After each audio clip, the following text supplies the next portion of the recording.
Pour en parler, nous recevons pour vous M. Emani Mutombo qui recadre l'IDPS. Bonjour monsieur et bienvenue. Bonjour, merci pour cette opportunité que vous nous offrez encore de partager avec vous. Alors, on va commencer déjà avec notre premier regard sur ce qui se passe à Cologie avec la 12e conférence des gouverneurs. Plusieurs ouvrages inaugurés. Est-ce que c'est ça, en réalité, la vision de Félix Tshisekedi? Ce qui est en train de te faire par il faudra, Fifi Masuka. il y a eu juste une coïncidence. Je pourrais dire travailler par rapport au programme, par le fait que la conférence a été programmée et les ouvriers sur terrain qui travaillaient sur les ouvrages ont fourni un effort pour que l'on arrive à en faire d'une pierre deux coups, tenir la conférence des gouverneurs et puis inaugurer ces ouvrages. Mais à votre question de savoir, est-ce que c'est ça la vision de Félix Antoine Tshisekedi? Mais oui, il a promis qu'il fallait aménager les territoires congolais. C'est ça que nous voyons Madame la gouverneure faire quand elle arrive à accompagner l'exécution. Aujourd'hui, nous avons un nouveau aéroport. Vous allez comprendre que c'est les territoires qui sont aménagés. Ça va permettre la connectivité des différentes provinces. Et comme cet aéroport est international, comprenez déjà que Lubumbashi sera un tout petit peu en perte de vitesse parce que tous les avions qui devaient faire des escales à Lubumbashi peuvent à des moments être sollicités de faire un vol direct sur Kolwezi. Ça veut dire, ça, en quelque sorte, ça donne du fil à retordre à Lubumbashi, de travailler le plus vite. Comme ça, ces avions-là pouvaient peut-être prendre certains travailleurs, certains passagers qui pourront faire escale à Lubumbashi et ça pourra aussi aider à ce qu'il y ait un peu de sous dans les recettes de la province du Haut-Katanga.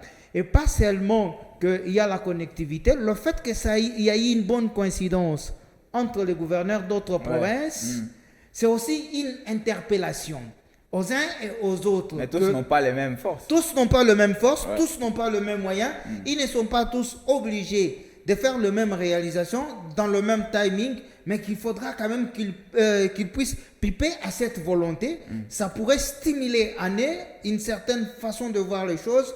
Celui qui n'était pas à mesure de construire peut-être 1 kilomètre de route, il va voir qu'avec ce que j'ai comme moyen, je peux réfléchir et voir quelles sont les traces que je peux laisser après mon passage au gouvernorat, que le faire comme un navire sur l'eau.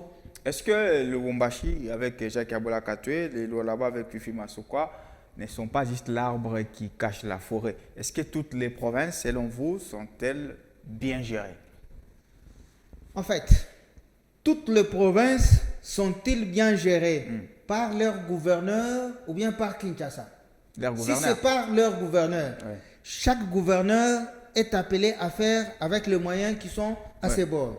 Et c'est ici que vous allez voir que notre constitution avait prévu la caisse de péréquation. C'est aussi un devoir auprès de nos élus, et particulièrement ceux qui sont des provinces pauvres, de faire une sonnette d'alarme afin de mettre une puce à ceux qui détiennent la gestion de la chose pour qu'ils activent la caisse de péréquation, pour que la caisse de péréquation pense à ce qu'on puisse pousser d'autres provinces qui n'ont pas le même moyen que le Haut-Katanga et qui n'ont pas le même moyen que la province du Lualaba. Malgré cela, même si nous pouvons dire que le Haut-Katanga et le Lualaba ont été des provinces suffisamment assises économiquement, mais les autres provinces, là, vous entendez quand même qu'il y a des détournements, qu'il y a des vols. Alors on vole quoi s'ils n'ont rien? Ça veut dire que tout le monde a quelque chose. Il peut faire d'abord avec ce qu'il a en attendant que la caisse de péréquation intervienne dans ce qu'ils auront comme programme. Mais certains estiment que parce qu'ils déversent la fiscalité à Kinshasa, il faudra que Kinshasa vienne faire tout pour eux. Or que ce n'est pas le cas. Avant qu'ils volent, qu'ils prennent d'abord ce qu'ils ont à leur porter pour arriver à faire quelques réalisations. Allez, on va maintenant parler de nos deux thématiques d'aujourd'hui. Nous allons nous interroger sur le bras de fer visiblement apparent entre le procureur général pour la Cour de cassation, Firmin Vondé, ainsi que le ministre de la Justice, Constant Moutamba, Et de l'autre côté, nous avons tous suivi la sortie médiatique très électrique, si je parle des analystes politiques, de Jean-Pierre Bemba, accusant la Senko, l'ancien président Joseph Kabila et l'ancien gouverneur du Katanga, Moïse Katumbi, d'atteinte justement au chef de l'État.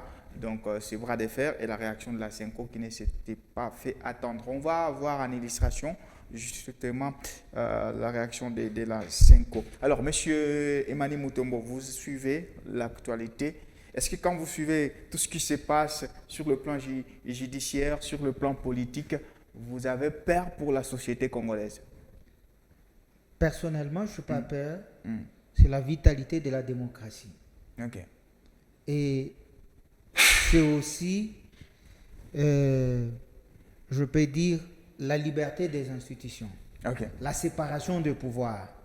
Il y a depuis très longtemps qu'en République démocratique du Congo, nous avons crié à l'immixtion de certaines institutions dans d'autres. Mais cette fois-ci, tout le monde est au moins témoin qu'en République démocratique du Congo, il n'y a plus de princes qui ne peuvent pas être interpellés par la loi. Ici, tout le monde comprend que la loi n'est plus pour une catégorie de personnes, mais tout le monde qui est en République démocratique du Congo est appelé demain ou après-demain d'être inquiété par la loi. Pour moi, je me dirais que c'est le début de l'émergence de la justice en République démocratique du Congo. Je dirais encore que c'est l'émergence de la séparation des pouvoirs en République démocratique du Congo. Qui l'aurait cru que quelqu'un comme Nicolas Kazadi, avec tout ce qu'il avait comme passé, pouvait un jour être interpellé par la justice congolaise? Personne. Qui l'aurait cru que le tout-puissant Moutamba, avec tout ce qu'il faisait... Il est déjà tout-puissant. Non, avec tout ce qu'il a eu à faire comme sortie, tout le monde, la majorité a acclamé le meilleur ministre, le tout-puissant, raison pour laquelle on peut lui coller ces qualificatifs. Ce n'est pas péjoratif. Alors, personne ne pouvait s'attendre qu'un monsieur pareil, au moindre erreur, il pouvait être interpellé. Donc, ici, les Congolais sont en train de vivre une autre face de la République démocratique du Congo. Si hier, nous étions dans des régimes de l'omerta, du laxisme, où, quand il y a un mal, on pouvait peut-être s'arrêter à le prononcer, mais il n'y avait aucune action qui pouvait accompagner pour arriver à faire taire, stopper ce mal-là. Mais ce n'est plus le cas pour le moment. On entend que vous avez détourné le moindre fond, on vous interpelle. Peut-être que ce n'est pas le sujet du jour. Je me rappelle le monsieur sur lequel on avait mis la main pour l'histoire de la guerre à l'Est. Il a eu à citer un certain nombre d'autorités congolaises. Justement. Et quand on a eu à interpeller ces personnes, même pour la simple audition, il y a certains verraient qui ont estimé que c'était un acharnement. Mais aujourd'hui, nous les voyons à Goma, dans des consultations, à côté, étant bras droit de celui que l'on accusait hier, pour dire que ce n'était pas un fait du hasard. Non, parce que puisque vous parlez, on va juste éclairer, vous faites allusion au sénateur Ravi Joseph Kabila, qui a été cité comme étant cerveau moteur justement de l'AFC, et aujourd'hui il est à Goma, il est là pour des consultations. Même son parti, le PPRD, a longtemps communiqué sur ça. Donc il n'est pas bras droit, il est juste là pour des consultations. Ça, c'est son agenda. Oui, Joseph Kabila est là comme cerveau moteur, mais vous avez des gens comme Passant Saïba. Ça, c'est l'accusation. Passant Saïba qui ont été cités. Vous avez Saïba, c'est un proche de Kabila. C'est un proche de Kabila. Il a été cité par le monsieur que l'on avait interpellé à Kinshasa, dont les noms m'échappent pour l'instant. Il y a des gens comme Marcelin Sissambo qui ont été cités, mais aujourd'hui on le voit. N'était cette interpellation, nombreux n'allaient pas croire que ces hommes sont inculpés dans les morts des Congolais à l'est de la République démocratique du Congo. Revenons à notre mouton du jour. Monsieur Moutamba et monsieur le procureur, il faudra tout simplement que l'on reconnaisse que d'une part, la justice n'a pas la justice. Raison pour laquelle le gouvernement a laissé faire le ministre de la Justice. Ça s'avère vrai que le procureur est aussi entaché dans ce que Muntamba prétend, nous attendons. Ben justement, Voilà. la justice sera appliquée Mais, encore. oui, la justice va intervenir. Oui. Il faut, le procureur lui-même, il ne faut pas dire qu'il n'est pas justifiable. Il est également justifiable. Mais Alors, il y a attendons. ceux qui pensent que c'est un coup politique, c'est un acharnement visant à couper l'air. Parce que vous l'aviez dit, qu'il a commencé vraiment avec du sang chaud, il a secoué toutes les lignes, on le sait, il a fait bouger les lignes comme on le dit. Est-ce qu'il y aurait une certaine volonté de faire taire un jeune vif dans la politique? C'est le temps qui est notre allié. Le ministre Muntamba n'est pas le plus jeune de ce gouvernement. Il y a d'autres qui sont plus jeunes que lui, comme Teddy Lomba. Il est plus jeune que Constant Muntamba. C'est vrai? C'est lui des... Oui, c'est lui de l'énergie. L'énergie hydrocarbure. Oui. Ah ouais. Il est plus jeune que Constant Muntamba. Donc, laissons le temps qui est le véritable allié. Les jours à venir, nous découvrirons entre Muntamba et Firmin Vondé qui est fautif dans l'affaire. Mais ce théâtre-là renforce la justice congolaise ou bien il l'affaiblit? Mais il faut laisser la démocratie triompher. Vous n'allez pas... il ne faut pas appeler ce théâtre parce que c'est du jamais vu. Ok. Mais laissons quand même que la justice prenne l'ascendant sur les hommes. Que la justice prenne l'ascendance sur les émotions. Parce que si nous ne les faisons pas, nous allons rester seulement dans le déboire, comme le disait Emmanuel Bambilesa, qu'il y a 15 milliards qui sont détournés.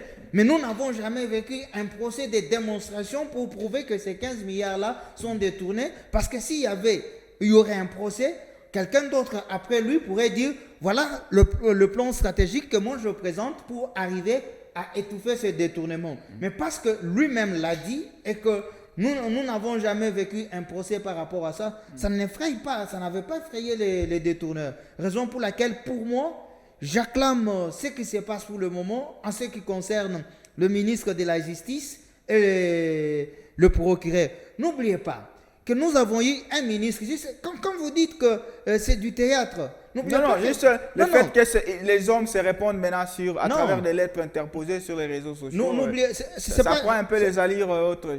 Du point de vue formel, ce n'est pas une première. Tout à fait. Parce que Tambo Mwamba disait qu'au Congo, nous avons le magistrat 3V.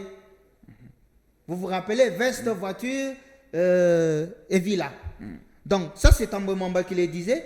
Alors, le ministre ne lui avait pas, les magistrats ne l'avaient pas laissé tranquille. Oui. Alors, mais pour Tambo Mwamba, on dirait qu'il avait constaté une gangrène et il n'y avait personne qui pouvait l'aider à ce qu'il réalise, à crever l'abcès. Tout à fait. Mais pour l'instant, vous avez constaté, oui, monsieur, comme vous avez libre champ, nous voulons voir ce que vous voulez faire par rapport aux reproches que vous faites. C'est ça. Si il s'avère vrai que le procureur est trempé, mais il y a un vice-ministre de la Justice. Est-ce que lui aussi, il est dans le même cas que Muntamba? Non. Alors, pour moi, je vous l'ai dit tout à l'heure, qu'il faudra qu'on laisse la justice faire son travail. Il faudra également se poser des questions. Est-ce que le ministre Constant Muntamba avait-il reçu l'argent? L'argent lui est parvenu. Si oui, qu'est-ce qu'il a fait avec cet argent? Si oui, qui lui a donné l'autorisation? Est-il habilité à utiliser cet argent? Alors, c'est toutes ces questions qu'il faudra se poser au lieu de parler d'un théâtre. Et il faudra acclamer le courant actuel qui est le courant de l'émergence de la République de la justice en République démocratique du Congo. Oui. Ne dit-on pas que la justice élève une nation? Alors, si nous ne voulons pas que la République démocratique du Congo soit élevée demain, alors foulons au pied la justice. Foulons au pied la justice, mais si ce n'est pas ça notre souci, comme le président de la République le disait, qu'il est venu pour la refondation de la nation, laissons alors la nation se lever, se réveiller. Alors, l'affaire Constant Muntamba est encore entre les mains justement de l'Assemblée nationale, puisque le procureur a cette fois demandé l'autorisation de poursuivre formellement Constant Muntamba, qui lui, avant, avait réquisé, en tout cas, M. Firmin Vondé, qui est donc le procureur général près la Cour de cassation. Il y a un autre problème. Maintenant, là, c'est sur le front purement politique entre Jean-Pierre Bemba qui a fait une sortie médiatique accusant les évêques de la Senko en complicité avec deux opposants, dont l'ancien président Joseph Kabila ainsi que Moïse Katumbi, l'ancien gouverneur, ancien allié justement de l'IDPS au pouvoir. On s'en souvient lors de l'Union sacrée, la fonction de l'Union sacrée, pouvant attenter au chef de l'État. On ne va pas entrer dans les vrais débats entre Senko et Jean-Pierre Bemba, mais le fait que les deux institutions, parce qu'on parle quand même de Jean-Pierre Bemba comme étant un homme politique qui est également au gouvernement, et de la Senko qui sont donc là les pères spirituels comme ils sont appelés, qui se livrent cette bataille médiatique-là. Encore une fois, est-ce qu'on est en train d'aller vers une société qu'on aura du mal à réconcilier? Nous, on est africains. Étant africains, l'arbre à palabre est notre quotidien. S'il y a d'incompréhension entre nous, il n'exclut pas qu'à un certain moment, que vous puissiez vous asseoir et en parler. Particulièrement nous autres qui sommes de l'Union pour la démocratie et le progrès social, nous savons très bien que quand il y a divergence, à un certain moment, il faudra taire les divergences et que l'on arrive à s'accrocher. Ce qui se passe entre la Senko et le président national du MLC, comme je le disais tout à l'heure, nous avons prôné pour la démocratie dans notre pays. La démocratie a plusieurs paramètres, entre autres la liberté d'expression. Alors, cette liberté d'expression n'astreint personne à parler. Mais il faudra tout simplement savoir quand parler et qu'est-ce que vous dites. C'est ça, c'est là où vous allez. C'est parce que vous demandez, parce que je fais allusion au contenu et au moment. Je voudrais vous dire que vous avez d'une part, au-delà de les appeler le père spirituel, reconnaissons quand même que c'est de la société civile. Ouais, et d'autre part, au-delà qu'ils soient partis politiques, reconnaissons aussi que c'est le régime, c'est le gouvernement. Alors, je voudrais ici vous rappeler que c'est depuis 2019 que la société civile, au travers la SEMCO, prend des positions qui sont à des moments entachées. Rappelez-vous. Pourquoi vous n'êtes pas revenu depuis 2016? Vous m'avez posé la question. Oui. Vous m'avez posé la question. Laissez-moi vous répondre. Ok, rapidement. Ils viennent avec la justification des 40 000 smartphones, cette fois-là avec un langage qui va en parallèle avec l'opposition. Au moment où l'opposition dit qu'elle avait appuyé, qu'elle avait financé l'achat de 40 000 smartphones et qu'ils avaient toutes les preuves, la SENCO avait aussi un autre langage. Ces deux langages contradictoires détériorent l'image de nos pères spirituels.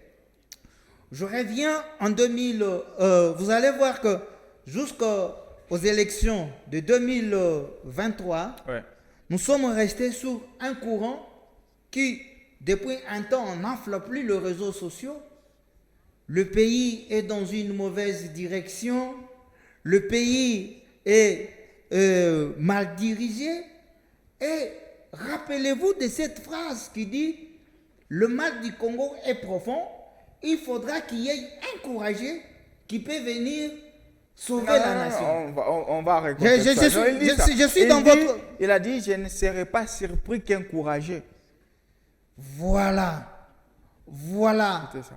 Je voudrais vous rappeler ici que les Saintes Écritures nous disent que le projet que l'Éternel a pour nous sont des projets de bonheur et de paix. Jérémie 29. Pour vous dire qu'un courageux que lui suppliait, qu'il cherchait à ce moment-là, ce n'était pas par les voies démocratiques. C'était pour qu'il y ait implosion en République démocratique du Congo.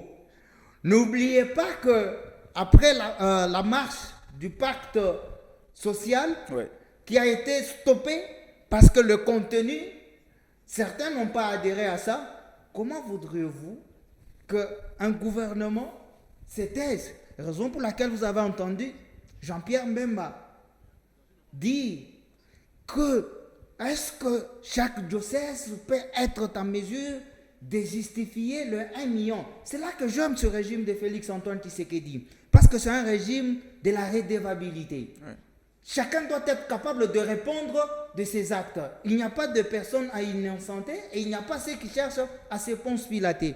Raison pour laquelle, quand Jean-Pierre Mbemba évoque la question de chaque diocèse qui reçoit au moins 1 million, j'ai aimé la réplique. Le premier centre de santé que vous avez dans votre village s'élève. Voilà. Tout à fait. Voilà un peu l'avantage de la démocratie et de la liberté de l'expression. Nous sommes à une période où Jean-Pierre Mbemba revient encore avec d'autres allégations qu'il avait promis sur la même chaîne que la prochaine occasion, je viendrai ici pour accuser. Et je dirai, j'accuse. Mais parce qu'au premier tour, n'ayant pas cité les noms de X ou de Y, nous n'avons pas vu d'agitation. Oui. Et ce qui m'étonne, moi, c'est la virulence avec laquelle le représentant de la SENCO a répliqué. Est-ce qu'il était tellement important qu'après, je ne sais pas, c'est 24 heures ou 48 heures, qu'il puisse intervenir? Ça devient du ping-pong. Il n'y a pas un camp qui défend... Non, il fallait se taire. Ouais. Il fallait qu'il se taise, mais c'était l'image de la SENCO qui était... Je ne vois même pas Joseph Kabila répondre 48 heures après un discours d'attaque comme celui-là. Est-ce que vous avez entendu le camp Katumbi répondre? Est-ce que vous avez entendu le camp Kabila répondre déjà? Parce qu'ils sont des politiques, ils savent que c'est des coups politiques. Voilà. La SENCO n'a rien de politique. Voilà, la SENCO n'ayant pas de politique, mais pourquoi ne pas garder silence? Les Saintes Écritures disent garder silence. Et les chrétiens, est-ce que vous imaginez, vous mettez à la place d'un catholique qui suit Jean-Pierre Bemba, il se dit scandalisé d'apprendre que ces autorités qui doivent le conduire au ciel prépareraient justement la mort de quelqu'un. Ça scandalise et du coup il faut répondre. Est-ce que vous pourrez me dire que dans les 48 heures après l'intervention de Jean-Pierre Bemba, il y a eu une réunion de la SENCO pour permettre que chaque évêque d'un diocèse quelconque puisse donner son point de vue et qu'on puisse ficeler ce qu'on devait présenter. C'est très probable aujourd'hui. Donc, c'était tout simplement l'avis de celui qui s'est présenté comme porte-parole. Pour moi, en ce qui me concerne, moi, je ne suis pas venu défendre Jean-Pierre Bemba, ni non plus incriminer la SENCO, mais je reste tout simplement formel. Je m'inquiète de ces sorties frontales entre les deux institutions. Et pourquoi tout simplement, écoute, la position que l'on donne d'une part, est-ce que tous les chrétiens catholiques pouvaient se tenir, porter Jean-Pierre Mbemba en prière? Est-ce que ceux qui sont du PPRD chrétiens catholiques pourront faire cette prière-là? Alors, voilà. Pourquoi la question elle est telle qu'elle est posée là sur notre thématique? C'est que nous sommes quand même dans un contexte où on a suivi la rencontre entre le président Félix Tshisekedi et Martin Fayulu. Fayulu a parlé du camp de la patrie. Il a proposé au président de la République de rencontrer les évêques de la SENCO justement pour ce qui appelle pacte social. Est-ce qu'avec des sorties comme celle de M. Jean-Pierre Bemba, ça ne met pas en mal une sorte de visée que le président voudrait à ce que tout le monde se parle ou qui est ce qu'on appelle le camp de la patrie? Je ne rêve pas l'échec du pacte social, mais pour nous autres de l'IDPS, nous connaissons au moins, nous avons au moins vécu, comme par exemple moi, ma génération, nous avons vécu au moins la conférence souveraine dirigée par l'Église catholique, nous avons vécu l'accord de la Saint-Sylvestre, et le résultat, tout le monde le connaît. On avait un gouvernement de nation. Tout le monde connaît ce résultat-là. Alors, pour moi, le président Félix, il est le père de la nation. Ça veut dire il est même le père de nos évêques. Tout à fait. Donc, il faudra qu'on lui laisse l'appréciation et c'est lui qui se prononcera sur la chose. Je ne peux pas prendre le devant ou bien prendre Mais quand on a un membre du gouvernement qui crache du feu sur la SENCO, est-ce que ça ne met pas en mal le fait... Est-ce qu'il a craché du feu? Il a tout simplement raconté les accusations réalités. sont graves. C'est pas les réalités. Il a raconté la réalité. La réalité, non, monsieur. Je ne veux pas. Je ne veux pas que vous puissiez me faire ici avaler qu'en République démocratique du Congo, ceux-là qui ne gèrent pas la chose au quotidien ont plus d'informations que ceux-là qui manœuvrent chaque jour les réalités congolaises. Vous comprenez?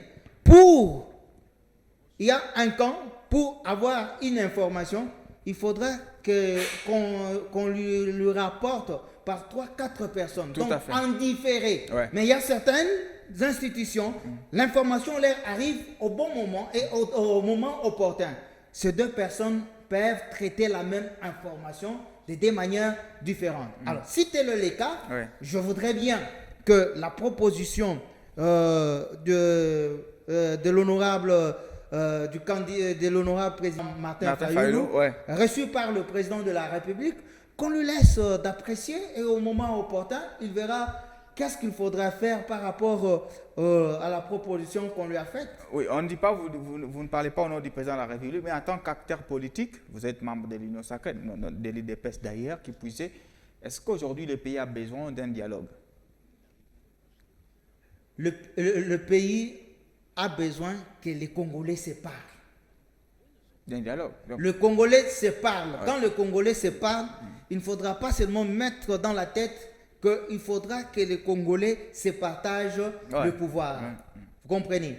Alors, s'il faudra qu'on se parle franc, ça signifie que mon frère, pour l'intérêt de la nation, la direction que vous avez prise n'est pas bonne. Il faudra que vous puissiez changer votre angle pour qu'elle ne puisse pas chavirer. Ça, ce n'est pas interdit. Ça, ce n'est pas interdit.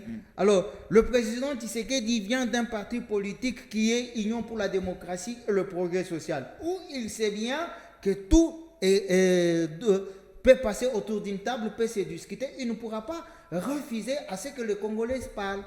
Voilà, merci. On va parler d'autres thématiques, c'est faire un petit bilan rapidement avec les temps qui nous restent justement. Un an du gouvernement Judith Suminwa. La question elle est limpide. Est-ce qu'il y a de quoi applaudir M. Emmanuel Mutombo? Est-ce qu'aujourd'hui le leadership de Mme Judith Suminwa mérite-t-il d'être acclamé? Madame la Première ministre Judith Suminwa vient de totaliser un mois avec son équipe gouvernementale. Une année avec son équipe gouvernementale. Est-ce qu'il y a à acclamer? Je voudrais, avant de me prononcer sur la chose, vous présenter deux essentiels. La première des choses, pour côté madame, il faudra voir d'abord quelles sont les assignations qu'elle avait à l'entrée du gouvernement. Ça veut dire le plan de gouvernement, son projet de gouvernance qu'elle avait présenté justement à l'Assemblée. Ça veut dire que c'est un repère, c'est un départ pour elle. La deuxième des choses, c'est quand on hérite une gestion, il y a ce que l'on a trouvé, on peut aussi coter quelqu'un par rapport à son prédécesseur. Tout à fait. Parce que si le prédécesseur était par exemple à moins 4 et que vous avez emmagasiné 7 points, vous aurez 3 plus 3. Et on ne va pas dire que vous n'avez rien fait.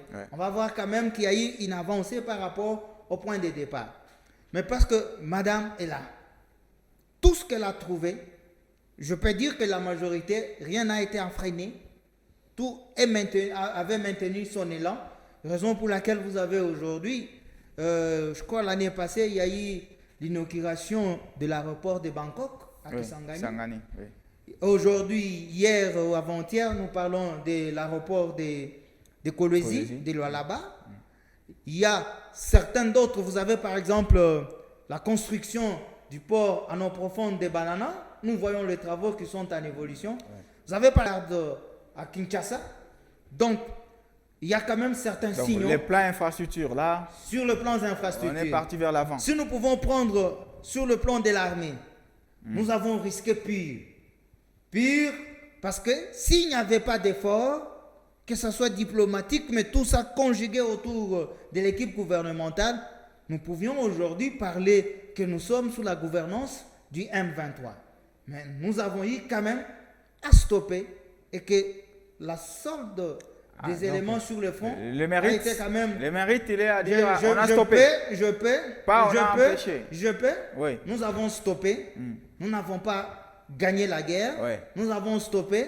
N'oubliez pas qu'ils avaient promis que avant qu'il soit le 23 mars, ils seront à Kinshasa. Monsieur Mani, on parle d'un État là. On parle d'un État qui est capable de se défendre. Il ne faut pas vous appesantir seulement sur la question de l'Est de la République. Tout à fait. J'étais en train de dire que la sorte de militaires a été quand même relevée pour arriver à les soutenir. Oui, ça c'est vrai. Vous avez plusieurs axes qui ont été abordés. Elle a trouvé la gratuité de l'enseignement qui continue à faire son bonhomme de chemin. Il y a eu la gratuité de la maternité qui fait son bonhomme de chemin. Mais nous avons un pays... Oui, dernièrement sur la gratuité de la maternité, il y a certains hôpitaux qui avaient annoncé ne pas adhérer puisqu'il y avait... c'est comme la gratuité de l'enseignement. Quand elle avait commencé, tout le monde disait gratuité de l'enseignement, mais où les enfants s'asseyent au pavement. Mais quand on leur a donné les bancs, ils ne sont pas venus ici témoigner que nous avons reçu les bancs pour soutenir la gratuité de l'enseignement. Il faut les laisser faire. Ces gens-là, si on envoie l'IGF là-bas, vous allez voir comment ils vont trembler. Donc, tout ce que je voudrais dire ici est qu'il y a des avancées, mais le Congo ne mérite pas ce que nous sommes aujourd'hui. Nous voulons qu'il y ait plus d'amélioration parce que nous avons un pays que nous appelons scandale géologique. Et ce scandale géologique ne peut pas avoir la vie que nous avons aujourd'hui. Donc, il y a encore beaucoup à faire, que nous attendons que l'équipe en place nous aide à améliorer les sociales du Congolais. Même si nous pouvons dire que un an, nous ne voyons pas vraiment les dollars bouger, mais quel pouvoir d'achat? Le pouvoir d'achat est faible. Nous espérons que l'équipe nous aide à ce qu'il y ait plus d'amélioration. C'est ça le rêve du Congolais. Le président Félix disait que je ne viens pas amener le miracle au Congo, mais je viens au moins apporter le changement. C'est ce que nous attendons. Nous voulons ces changements-là. Et les changements, il est possible toujours avec la même équipe ou bien politiquement, on a lié à avoir ce qu'on appelle les gouvernements de l'Union nationale? C'est le chef des troupes qui s'en chargera. C'est lui qui fait ses évaluations du jour au lendemain. C'est à lui d'apprécier. Si hier, nous, on avait qu'une seule... La population observe. Oui. La population, elle est là. Socialement, vous l'avez dit, on est quand même au plus bas. Ouais, c'est ça ce que je dis. J'ai reconnu l'état de la population actuellement. Améliorer les sociales du Congolais, c'est comme, entre autres, quand on vous donne la gratuité de l'enseignement, on pense. Quand on vous amène la gratuité de la maternité, on pense à vous. Mais nous voulons que ça s'améliore davantage. C'est ça le rêve du Congolais. Si c'est qu'aujourd'hui, nous cherchons un sac de farine à $20, si après-demain, nous pouvons le prendre à $8, c'est ce que les Congolais rêvent. Ou bien la gratuité alimentaire aussi. La gratuité à quoi? Aux humanités. Ils nous l'avaient promis, c'est possible, s'il y a la volonté, on peut y arriver. D'accord. Merci à vous, monsieur Emani Mutombo. On va finir avec la rubrique carton où vous connaissez justement les règles du jeu.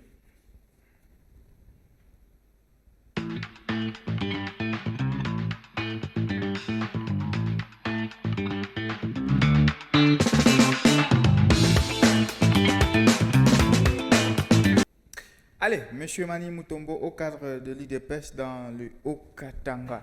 Quel est votre carton d'aujourd'hui? Vous l'adressez à qui? Comment se présentent les cartons? Les rouges comme une sanction négative, les verts comme une sanction positive et les jaunes, un avertissement. Vous choisissez un de ces cartons et vous l'adressez à une personnalité par rapport justement à ses œuvres. Par contre, je préfère souhaiter joyeux anniversaire au président de la République. Donc carrément les verts? Oui. Ouais. Ah bon, c'est son anniversaire aujourd'hui? Oui, oui. J'ai vu, il y a un même qui a chanté.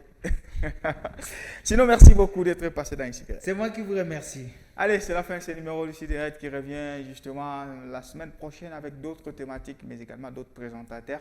Sinon, restez curieux en suivant nos programmes dans 10 minutes. Ma montre faisant foi, je vais suivre la grande édition des journaux. Au revoir.